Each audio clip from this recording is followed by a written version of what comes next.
Hey guys, what's going on? It's Savis Romo bringing you all your daily dose for interactive sports talk radio, and it is February 1st, 2012. Yesterday I had mentioned that Mike Tyson is going to be inducted into the WWE Hall of Fame this year, and that is a great honor, but he's been talking about a crossover to MMA. Now, I don't know how serious he is, but he was interviewed on the Inside MMA show and had mentioned that it would be interesting to get in there. Sorry, I didn't want to misquote him. Never said he was working on a deal, never said he was training for it, but did mention that it would be interesting. Normally when Mike Tyson thinks something is interesting, he goes after it. Do you know why? Because he's the baddest man in the world. But anyways, it would be horrible. It would be ugly. I mean, I don't want to see Mike Tyson in the octagon or in the UFC or in MMA. Nowhere do I want to see him in there. That would be horrible. He would last about as long as Kimbo Slice. He would sell. He would put butts in seats.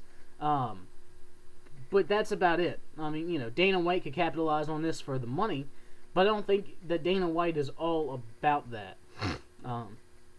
Anyway, staying in the MMA ballpark, UFC fighter Alistair Overeem was arrested, or not arrested, but charged with misdemeanor battery a few days after his fight against Brock Lesnar that happened on January 2nd. He reportedly pushed a woman in the face in a Las Vegas bar or casino after he had been drinking.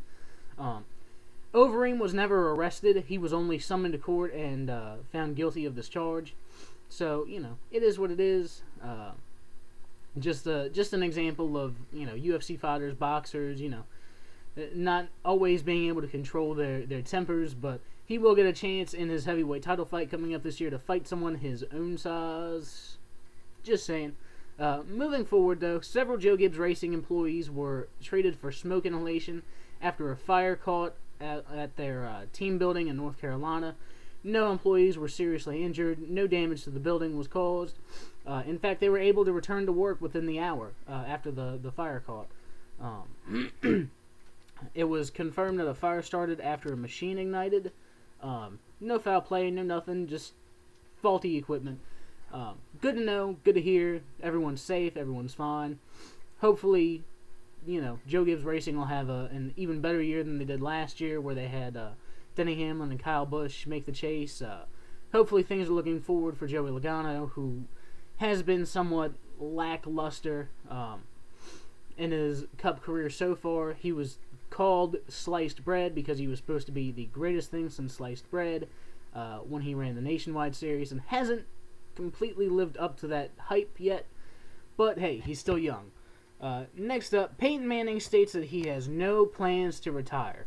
I'm going to spend a little bit of time on this one because this bothers me. You have no plans to retire, okay?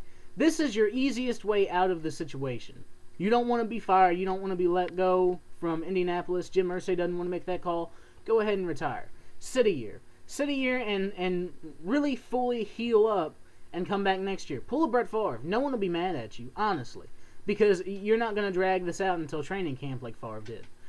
No one will be upset with you, Peyton. I promise. Just go ahead. Just announce your retirement the day after the Super Bowl and just ride off into the sunset for a year and then show up at Tampa Bay's training camp next year.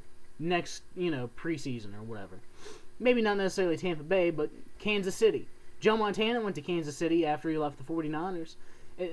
You know, it didn't exactly work out all that well for him, but it seems like a place for guys like you to go when their careers are almost over, but they still want to play. You know, he expects to sit down with Jim Irsay at some point after the Super Bowl to discuss his future in Indianapolis and figure things out, and he stated that it'll be a positive thing. It will be a positive thing for you to retire, is what it'll be. It'll be a very negative thing for Jim Irsay to let you go. I understand they're rebuilding, but most people don't want to accept that fact. Most people want to accept that Peyton Manning will play in an Indianapolis Colts uniform again. That's what they want to hear. Not what they're going to hear, but that's what they want to hear. So break it to them easy, tell them you're going to retire, and then pull the double cross and play for the Jaguars in 2 years. Alright? So, anyways, until next time, this has been your Daily Dose, administered by me, the one and only Savis Romo.